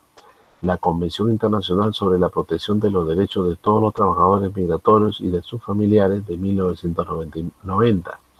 Y la Convención sobre los Derechos del Niño que data de 1989. Ahora, ¿qué derechos van a proteger estos organismos internacionales mediante acuerdos y tratados? Por ejemplo, la libertad, la dignidad, la nacionalidad de una persona, También trata derechos fundamentales de la persona, derechos de las naciones, derechos de la familia, el respeto. Mire, el respeto, eso nos hace falta, señores. Acá en el Perú se falta respeto a cualquiera, se falta respeto a los mayores, se falta respeto a una mujer, se falta respeto a un niño, se falta respeto a un homosexual, a una lesbiana, se falta respeto a un extranjero y se falta respeto también a un pobre. O se falta respeto a alguien que es de otra raza diferente a la raza peruana y empezamos a discriminarlo. Se falta respeto a un ignorante, como no sabe nada, nos burlamos de ese ignorante. O también faltamos al respeto a una persona enferma y deseamos que se muera. O sea, te das cuenta de lo que significa. Es fundamental que a través de estos organismos internacionales, acuerdos y tratados, convenciones, se respeten estos derechos. Y no estarían de más los tratados internacionales. Que tenemos que cumplir estos acuerdos y proteger estos derechos fundamentales de la persona dentro y fuera del país. Ahora vamos a ver cuáles son esos derechos más específicos, ¿no? Mediante el Pacto Internacional de Derechos Civiles y Políticos, en el artículo 4, ¿qué derechos tenemos que proteger y defender? A la vida. Prohibición de la tortura, prohibición de esclavitud y servidumbre, prohibición de cárcel por incumplimiento de obligaciones contractuales, principio de legalidad en materia penal, derecho a la personalidad jurídica, libertad de pensamiento, conciencia y de religión. Mientras que en la Convención Americana sobre los Derechos Humanos, en el artículo 27, miren los derechos que va a proteger: reconocimiento de la personalidad jurídica, derecho a la vida, derecho a la integridad personal, prohibición de la esclavitud y servidumbre, principio de legalidad y de retroactividad, libertad de conciencia y de religión, protección a la familia, derecho a un nombre, derechos del niño, derecho a la nacionalidad, derechos políticos, las garantías judiciales indispensables para la protección de los anteriores derechos. Entonces, mire, estos son derechos fundamentales. Resaltemos solamente ver el derecho a la vida. Hemos dicho que el derecho a la vida es un derecho de valor supremo. O sea, un derecho que tiene supremacía por encima de cualquier derecho de la persona. Otro, por ejemplo, la prohibición de la tortura. Bien, la tortura. O sea, torturar físicamente o psicológicamente a la víctima. Eso no tiene justificación. No hay motivo que justifique torturar, así sea delincuente, así sea terrorista. Ese delincuente tiene derechos. Por esa razón está el centro de reclusorio, ¿no? Ahí paga su condena en un penal. Pero dice, está prohibido que alguien atente mediante la tortura a un ciudadano. Y la prohibición de la esclavitud también está prohibida la esclavitud. Está prohibida la servidumbre. Ya pasamos esa etapa, ¿no? Tuvimos la etapa de la esclavitud en la evolución del ser humano en el mundo. También la etapa de la servidumbre, ¿no? La etapa del feudalismo donde habían siervos. Eso ya pasamos, ya no hay, eso está prohibido. Prohibición de cárcel, ¿no? Por incumplimiento de obligaciones contractuales. Ojo, en el Perú no hay prisión por deuda, no hay prisión. Si tú debes al banco, al supermercado, a la universidad, no te vas preso, no hay prisión por deuda. ¿Te das cuenta? Principio de legalidad en materia penal. O sea, para ser juzgado una persona en materia penal, tiene que ventilar la ley, la Constitución. O sea, hay principios fundamentales que van a regir la administración de la justicia a fin de judicializar el caso de una persona. Derecho a la personalidad jurídica. Ya sabemos que hay en el Perú dos tipos de personas jurídicas, ¿no? La persona jurídica, que son las empresas, y la persona natural, que somos nosotros. O sea, la persona humana es una persona natural. Mientras que las empresas, las instituciones son personas jurídicas. y la libertad de pensamiento, de conciencia y de religión. Mire, libertad de pensamiento. Entonces hoy las personas pueden emitir su pensamiento a favor o en contra. Mire lo que estamos viendo en este momento, ¿no? Hay peruanos que están emitiendo su pensamiento a favor de la vacancia del mandato presidencial del señor Martín Vizcarra. Otros están dando su pensamiento en contra. Dice que no debe ser vacado el presidente de la República, que el presidente debe cumplir su mandato hasta el próximo año. Mira, son corrientes de pensamiento. Hay libertad, ¿no? De conciencia también, porque las personas asumen una conciencia para tomar decisiones. Y de religión también. Todos nosotros profesamos un credo religioso, con excepción de los ateos, ¿no? Hay ateos que no creen en Dios, hay agnósticos que no creen en nada, también hay ese tipo de personas. Y en el tema del reconocimiento de la personalidad jurídica, la persona jurídica para ser reconocida, ojo, eso sí voy a agregar, vamos a poner acá, ya, para ser reconocido como persona jurídica se necesita registrar en la SUNAT, y la SUNAT significa Superintendencia Nacional de Registros Públicos, ¿ya? Ahí se registra, ahí se tiene que registrar, si no, no puede ser persona jurídica. Pero para que se registre en la SUNAT, necesita cumplir requisitos. Si no cumple los requisitos, no se puede registrar en la SUNAT y no va a ser persona jurídica. El derecho a la vida, ya hemos dicho, ¿no? El derecho a la vida se defiende en todo sentido, ¿no? No hay justificación de aplicar la pena de muerte en el Perú. Derecho a la integridad personal, la integridad física. Mire, integridad física de la persona. Prohibición de la esclavitud y la servitud, ya hemos explicado. Principio de legalidad y retroactividad también. Libertad de conciencia y religión. Protección a la familia también. El derecho al nombre. Toda persona debe tener un nombre y apellido. Eso diferencia del resto de las personas. Derecho del niño. Ya vamos a ver más adelante cuáles son los derechos del niño. Derecho a la nacionalidad de todo ciudadano. Derechos políticos. Mire, ya tenemos las próximas elecciones. A ver, ¿quién me dice? A ver, ¿cuál es la fecha? ¿Cuál es la fecha de las próximas elecciones generales en el Perú? ¿Cuál es la fecha? ¿Quién me responde? ¿Cuál es la fecha de las próximas elecciones que ya fue convocada por el presidente de la República? ¿Quién me dice, jóvenes? ¿Cuál es la fecha?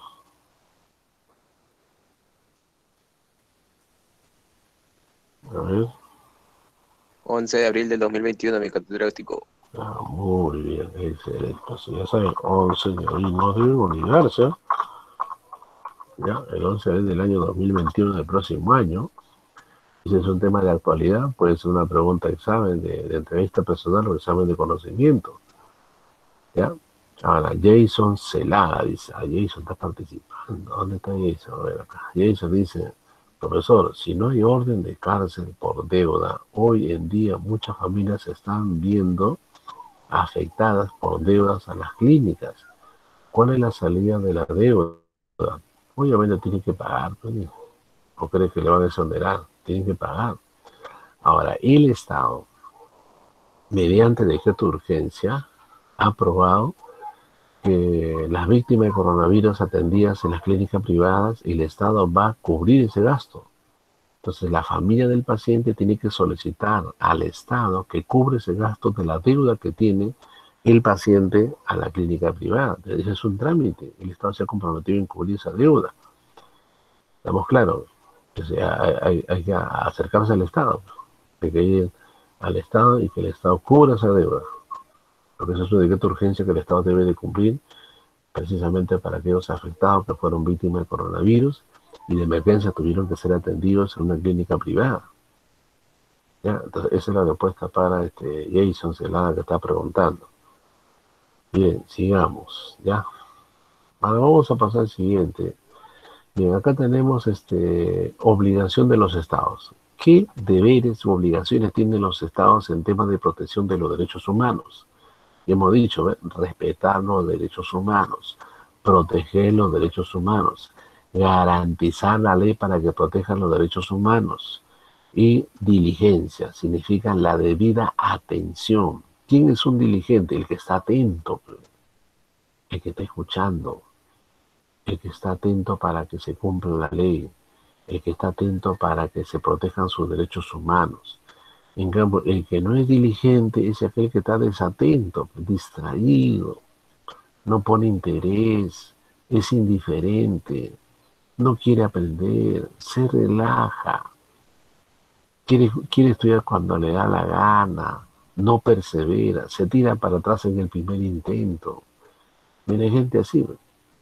Estamos claros, la debida diligencia significa que el Estado debe prestarle atención para defender los derechos humanos de su gente, porque cada Estado tiene su gente, tiene su población, y reparar los daños de la víctima. El Estado también tiene que reparar los daños. Como estoy diciendo hace poquito a Celada, le estoy contestando que el Estado va a cubrir el costo de la deuda que fueron generadas a los pacientes del coronavirus en una clínica privada. El Estado se ha comprometido y tiene que cubrir ese costo, ¿no? Porque son miles de soles que son deudas que tiene que pagar la familia del paciente. Entonces el Estado tiene que atender a esa familia porque lamentablemente ha fallecido o ha muerto. También hasta cuando muere tienes que pagar a la clínica privada. Está vivo, también tienes que pagar a la clínica privada por la atención que ha hecho la clínica al paciente. Pero el Estado tiene que reparar los daños y perjuicios, tiene que resarcir el Estado. Y entonces estos son deberes y obligaciones que tiene el Estado. ¿Por qué? Porque el Estado peruano es miembro de las Naciones Unidas. Digamos, la Comisión Interamericana de los Derechos Humanos, el CID. Ahí vamos a ver sobre esta comisión. Primero, ahí se está integrada por 7 miembros independientes que se desempeñan en forma personal y tiene su sede en Washington, es decir, en los Estados Unidos.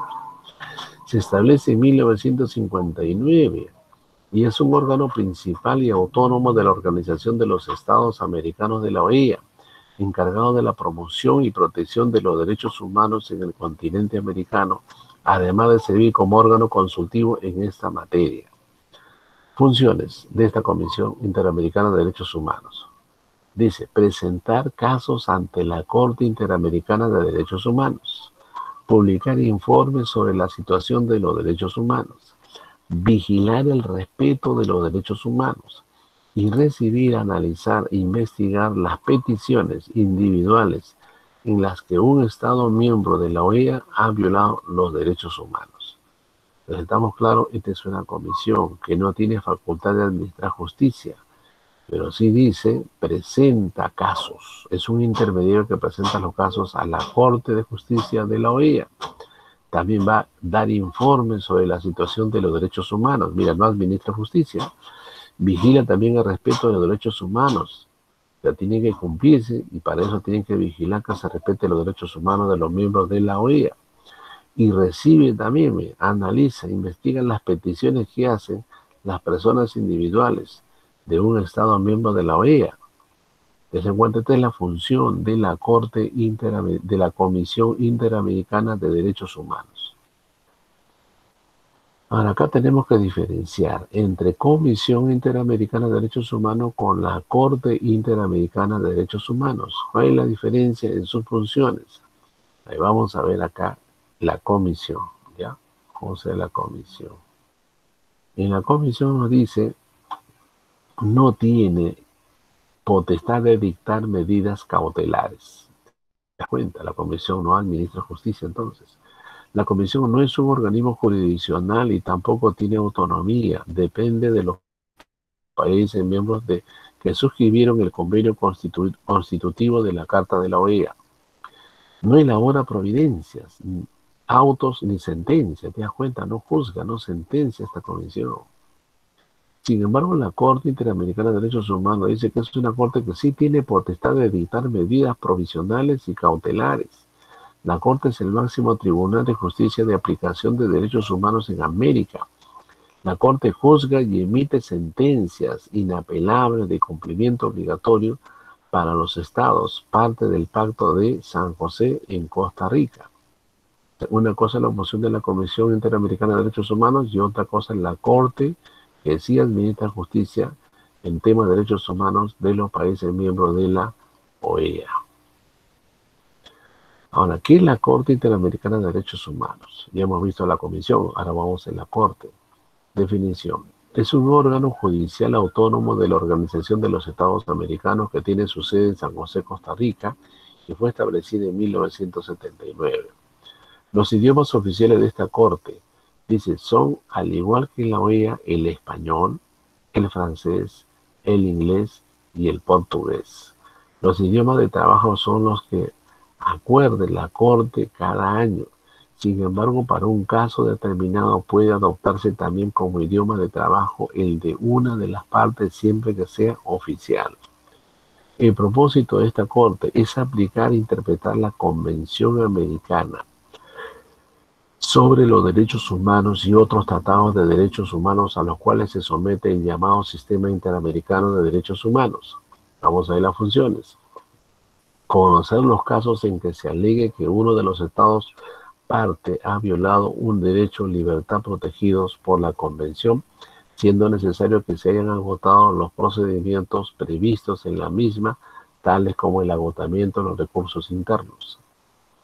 Segundo check dice, la CIT, o sea, la Corte Interamericana de Derechos Humanos, tiene la función principal de promover la observancia y la defensa de los derechos humanos en las Américas, de conformidad con el artículo 106 de la Carta de la Organización. Habrá una Comisión Interamericana de Derechos Humanos que tendrá como función principal la de promover la observancia y la defensa de los derechos humanos y de servir como órgano consultivo de la organización en esta materia. Entonces, jóvenes, ahí tenemos las funciones, ¿no?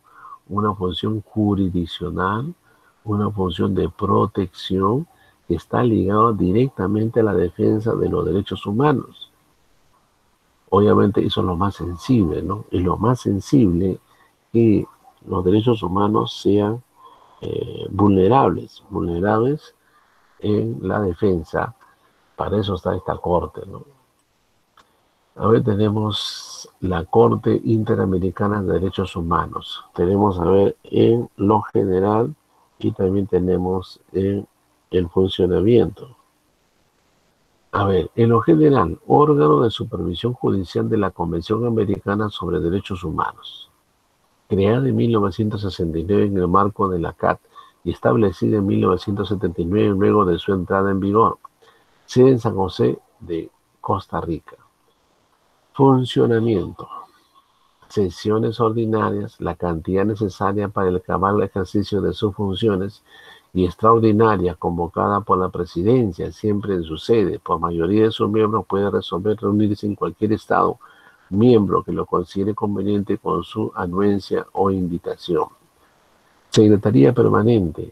El secretario ha elegido por la Corte por un periodo de 5 años y posibilidad de una reelección, él o el adjunto, o a sugerencia de él o la secretario o secretaria de la Corte Interamericana de Derechos Humanos. Y acá tenemos, señores míos, la imagen de esta Corte, ¿ve? Presencia de las partes. ¿Cuáles son las partes? El denunciante y el denunciado, y la Corte, mira, de los magistrados de esta magistratura de la OEA. Ahora vamos a ver la Carta Democrática Interamericana. Ojo, la carta. A ver, miren esta carta. Ojo, es carta, no es tema de la Corte Interamericana. Vamos a ver. Definición. Aprobada el 11 de septiembre del año 2001, en sesión especial de la Asamblea de la Organización de los Estados Americanos de la OEA en Lima, Perú. Y la Carta de la Organización de los Estados Americanos. La Carta Interamericana implica en lo político el compromiso de los gobernantes de cada país con la democracia, teniendo como base el reconocimiento de la dignidad humana. En lo histórico recoge los pasaporte de la Carta de la OEA. En lo sociológico expresa la demanda de los pueblos de América por el derecho a la democracia y en lo jurídico. Aunque se trata de una resolución y no de un tratado, es claro que no es una resolución cualquiera, ¿ya? Porque fue pedida como herramienta de actualización e interpretación de la Corte Fundacional de la OEA, dentro del espíritu del desarrollo progresivo del derecho internacional. El objetivo principal de esta carta, el fortalecimiento y preservación de la institucionalidad democrática, al establecer que la ruptura del orden democrático o su alteración que afecte gravemente el orden democrático en un país miembro constituye un obstáculo insuperable para la participación de su gobierno en las diversas instancias de la OEA. Entonces, esta Carta Democrática lo que va a buscar, jóvenes, lamentablemente lo que sucede es la violación de la democracia en los países miembros de América. Ojo, ¿qué significa eso? Es necesario que en los países, no solamente de América, sino del mundo, que el pueblo tenga participación directa en el gobierno. Eso se llama democracia, ¿verdad? Entonces, cuando hay democracia, el pueblo gobierna. ¿Cómo gobierna el pueblo? Elige a sus representantes en un proceso electoral, participa directamente. En cambio, cuando se bloquea ese sistema de democracia en los gobiernos, entonces va a aparecer otro tipo de gobierno en los países. Tenemos, por ejemplo, la tiranía, va a gobernar un tirano. O vamos a tener un gobierno, por ejemplo, de oligarquía, donde gobiernan solamente pocas personas y no participa el pueblo. O vamos a tener un gobierno, por ejemplo, de dictadura, donde gobierna un dictador que no escucha al pueblo. O vamos a tener un gobierno de monarquía, donde el rey gobierna y hace lo que quiere y no escucha al pueblo. O vamos a tener un gobierno de la tecnocracia, donde solamente participan los tecnócratas y no participa el pueblo. Ya te das cuenta cómo el gobierno se distorsiona, ¿no? Se conduce por un mal cauce cuando no hay democracia.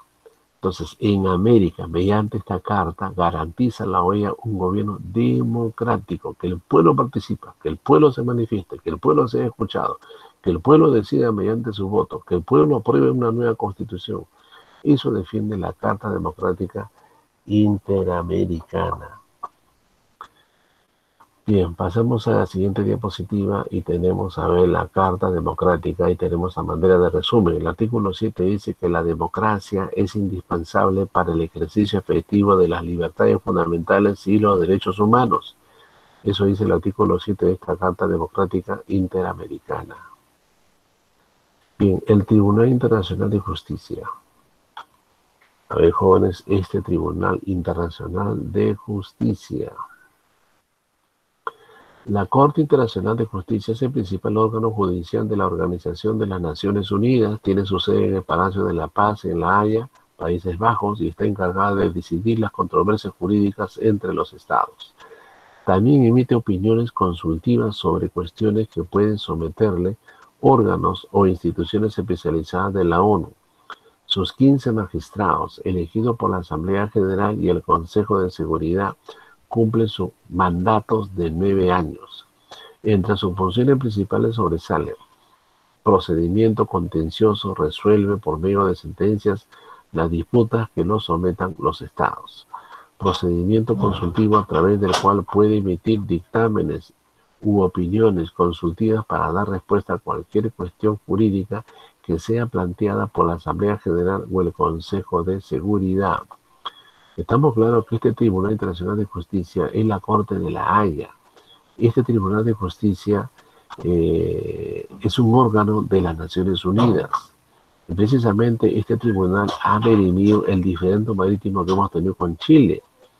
Este tribunal también ha dirimido el problema territorial que tuvo Bolivia con Chile, donde Chile le quita Antofagasta, ¿no? Producto de la guerra del Pacífico le quita y Bolivia pierde Antofagasta. Y hasta ahora sigue en manos de los chilenos. O sea, todo eso lo ha resuelto el Tribunal Internacional de Justicia de la Haya. Y obviamente la resolución que emite este tribunal es inapelable, es irrevisable. Lo que emite este tribunal se cumple y no hay derecho a reclamo.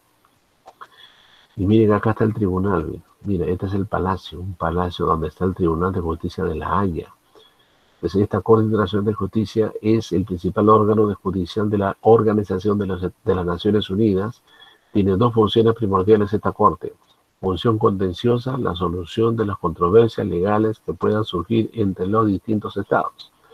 Y la función consultiva, asistir a organizaciones internacionales a dilucidar cuestiones jurídicas. ¿Ya? Y acá tenemos entonces la presencia de los magistrados, ¿no? Son 15 magistrados que administran justicia en esta Corte Internacional de Justicia de La Haya. Ahora entremos a los principios de la Declaración de los Derechos del Niño. 1. Derecho a la igualdad. Estamos hablando de los derechos del niño. Derecho a la igualdad sin distinción de raza, religión o nacionalidad. Derecho a tener una protección especial para el desarrollo físico, mental y social del niño. El derecho a un nombre y a una nacionalidad desde su nacimiento. El derecho a una alimentación, vivienda y atención de médicos adecuados. El derecho a una adecuación y a un tratamiento especial para aquellos niños que sufren alguna discapacidad mental o física. El derecho a la comprensión y al amor de los padres y de la sociedad. El derecho a actividades recreativas y a una educación gratuita.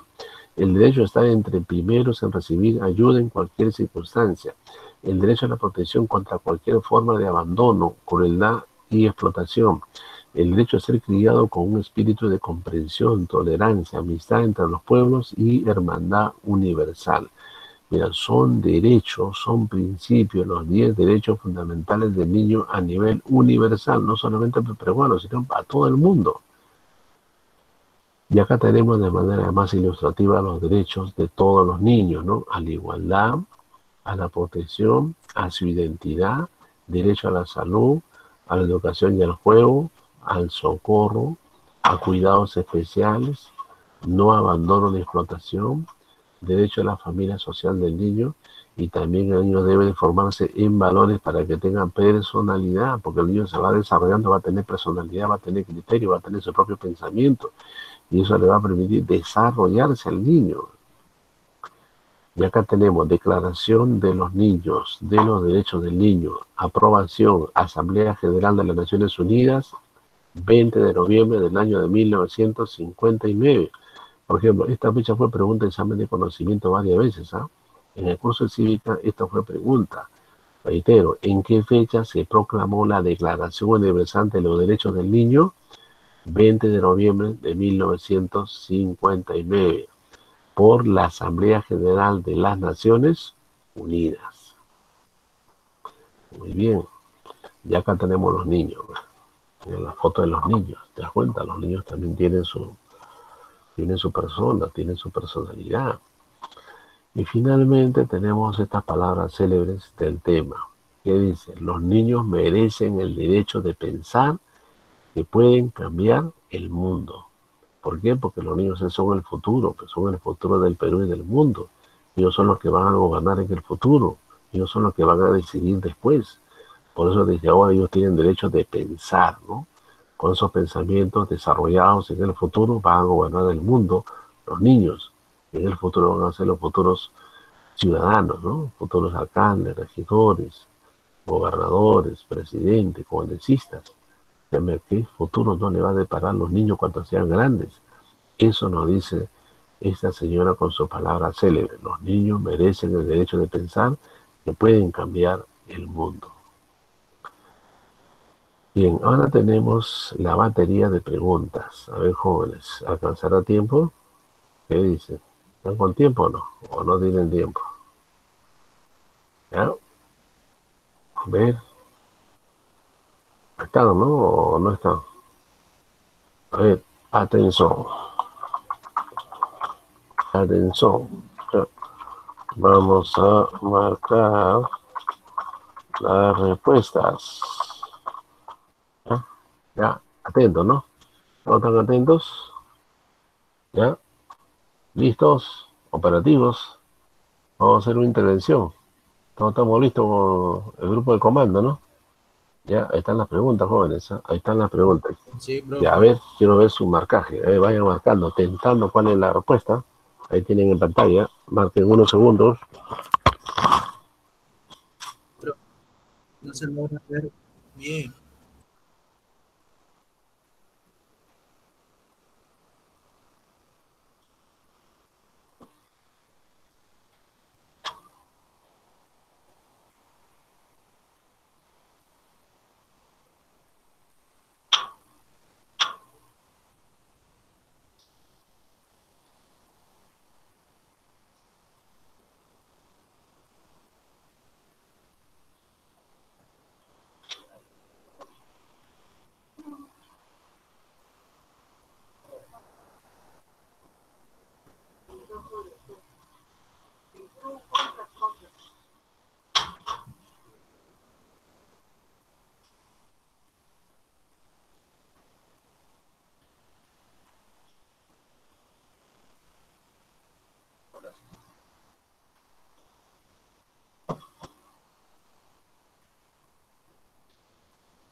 Ya.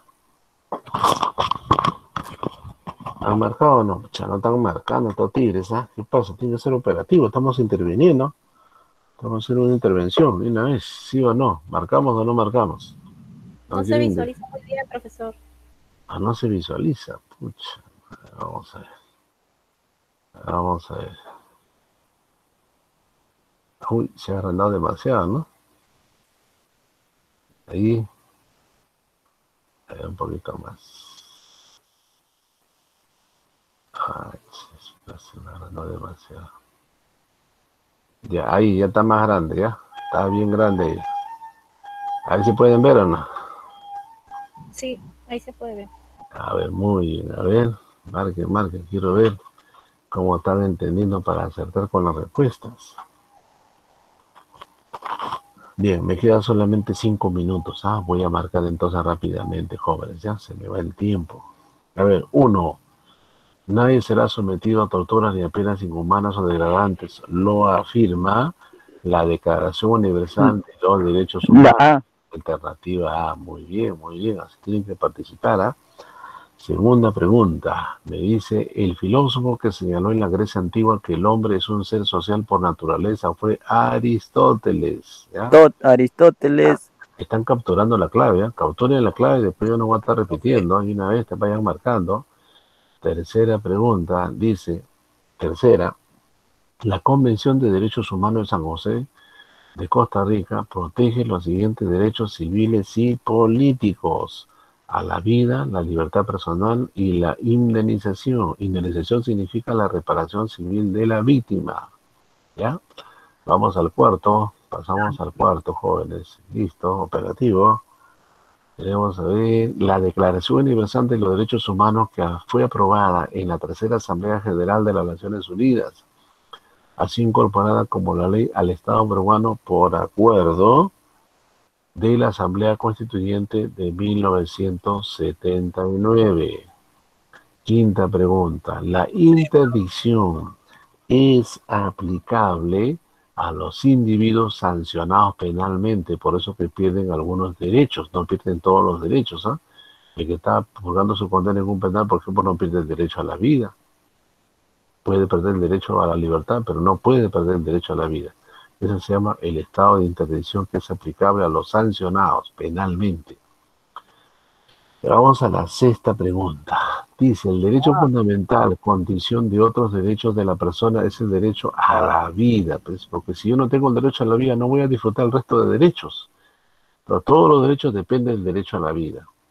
Ya vamos a la séptima pregunta. Entonces dice, a ver, y el Estado reconoce el asilo político, acepta la calificación del asilado que otorga el gobierno asilante, pues, ¿no? O sea, ¿dónde se refugia el perseguido? Y para que se refugie mediante el asilo político, el gobierno que lo recibe es el gobierno asilante. Octava pregunta. Los tratados deben versar sobre las siguientes materias. Recuerda que eso lo hemos leído, ¿no? ¿Qué cosas versan? Derechos humanos, soberanía nacional, defensa nacional, obligaciones financieras. Todo versan los tratados internacionales. Ya, vamos a la novena pregunta. Novena pregunta, dice, los tratados deben de ser aprobados por el Congreso antes de su ratificación por el presidente de la República. O sea, un tratado lo aprueba el Congreso y después lo ratifica el presidente de la República. 10ª pregunta, estamos a la 10. Los tratados celebrados por el Estado y en vigor forman parte del derecho nacional. Entonces, el tratado no es ajeno a la jurisdicción peruana, es parte del derecho nacional un tratado. 11, vamos a la 11. Pregunta 11. Es el antecedente de la Organización de las Naciones Unidas, la Sociedad de las Naciones. O sea, antes que se llame las Naciones Unidas o se llame la ONU, antes se llamó la Sociedad de las Naciones. ¿Recuerdan? En 1945 se crea las Naciones Unidas. Y antes, cuando era Sociedad de las Naciones, se crea en 1919. O sea, hubieron diferentes fechas y diferentes nombres. 12, vamos a la 12. La 12 me dice, ¿cuál es el organismo internacional que protege de manera expresa y amplia al niño? A ver, ¿qué han marcado en la 12? UNICEF, ¿sí o no? ¿Recuerda? UNICEF. UNICEF es un organismo de la ONU que tiene que ver con la atención y defensa de los derechos de la niñez. La 13, a ver, órgano judicial principal de las Naciones Unidas, la Corte Internacional de la Haya en Holanda. Ahí está residido esta Corte de las Naciones Unidas. Ahí vamos a la 14. 14, a ver. La fecha en la que fue firmada la Carta Democrática Interamericana. El 11 de septiembre del año 2001. ¿Ya? Sí. El 11 de septiembre del año 2001, ¿no? A ver, la 15, vamos a la 15. ¿Qué dice la 15? En sesión en la ciudad de Lima, la Asamblea de la firmó la Carta Democrática Americana, la Organización de los Estados Americanos. 16, vamos a la 16. Dice, la Carta Democrática Interamericana suscrita en Lima en septiembre del año 2001 defiende específicamente la democracia representativa en América. ¿Ya? Eso también hemos explicado. La 17 nos dice, no es objetivo de las Naciones Unidas erradicar la demagogia y el oportunismo. Esos son problemas de los políticos. Eso no es objetivo de las Naciones Unidas. Los políticos hacen demagogia, ¿no? Demagogia significa prometer y no cumplir. Y oportunismo, que sin hacer nada aprovechan oportunamente cuando no han hecho mérito para aprovechar. La 18 dice, a ver, 18, ¿dónde se realizó la primera Asamblea de las Naciones Unidas? En Londres, ¿no? Londres es la capital de Inglaterra. 19, en el año de 1945 concluía la Segunda Guerra Mundial, delegados de 50 naciones se reunieron en la ciudad de San Francisco y suscribieron la Carta de las Naciones Unidas, ¿ya? Ahí se firmó, por eso que se crea las Naciones Unidas en 1945. Y la última, jóvenes, terminamos con la última, dice, en el Consejo de Seguridad de las Naciones Unidas hay países que son miembros permanentes y con derecho a voto, entre los que se encuentra, por ejemplo, Francia, ¿no? Francia es un país europeo, Francia integra el Consejo de Seguridad. Ojo, a ver, de Yapa vamos a agregar, a ver, esta es una pregunta interesante, jóvenes, ¿eh? Países, ¿ya? Países que integran el Consejo de Seguridad de la ONU. ¿Qué países son? A ver, uno es, por ejemplo, vamos a ver, Estados, ¿no? Estados Unidos. Otro es Rusia. El otro es Francia. El otro es la China. Y el otro es el Reino Unido. ¿Quién más? Ya, eso es todo, ¿te das cuenta? ¿Cuántos países son los que integran el Consejo de Seguridad? 1, 2, 3, 4, 5 países. ¿Te das cuenta? Estos 5 países son los más poderosos del mundo. Estos 5 países manejan las Naciones Unidas. Estos 5 países integran el Consejo Permanente.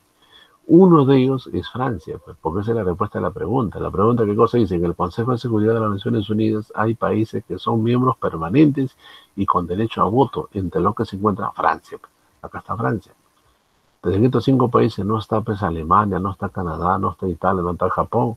Aparece con países desarrollados, sin embargo, no integran el Consejo de Seguridad de las Naciones Unidas, ni Alemania, ni Canadá, ni Italia, ni Japón. Ya, entonces, aclarando porque se entiende lo que significa, ¿por qué la respuesta a Francia es la pregunta 20? Bien, entonces espero que hayan capturado, ¿no? Espero que hayan capturado la clave, ¿ya? Capturen la clave, por favor, para que ustedes puedan repasar para sus exámenes, sus prácticas, ¿ya? Sus prácticas calificadas, ¿ya? Ahí están las claves, ¿ya? Capturen, por favor, y que puedan repasar. Bien, jóvenes, hemos acabado. Gracias por su atención. Espero que han sido provecho académicamente estos minutos en este seminario y sigan adelante, sigan estudiando, no se descuiden, cuiden su salud. Estamos en pleno proceso, ya se acaba el mes de septiembre, entramos al mes de octubre y empieza ya a aplicarse el cronograma publicado por el prefecto de la policía. Así que nadie de un pestañazo te puede salir caro, ¿ya?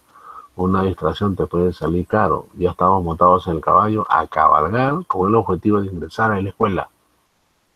Así que eso no es un consejo, ni es una orientación para ustedes. Eso es una orden, ¿ya? Así que subordinación y valor. Hay que subordinarse para el bien tuyo, para la satisfacción de tu familia. Logremos este objetivo. Así que para eso estamos encomendados los profesores de la Academia de Policía Los Leones. Así que obedezcan, subordínense. Muy bien, jóvenes. Nuevamente un abrazo. Dios les bendiga. Dios los guarde. Y adelante, siempre adelante. No mirar para atrás. Firmes. A paso firme. Gracias por su atención, jóvenes. Un abrazo.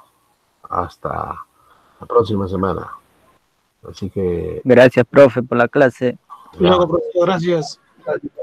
Hasta luego. Hasta la otra semana. Excelente. Ya, pájaro en cama. Ya, pájaro en cama. Ya, muy bien. Hasta luego, profesor. Ya, hijita. Hasta luego, hasta luego. Cuídate. Cuídense mucho, ¿no?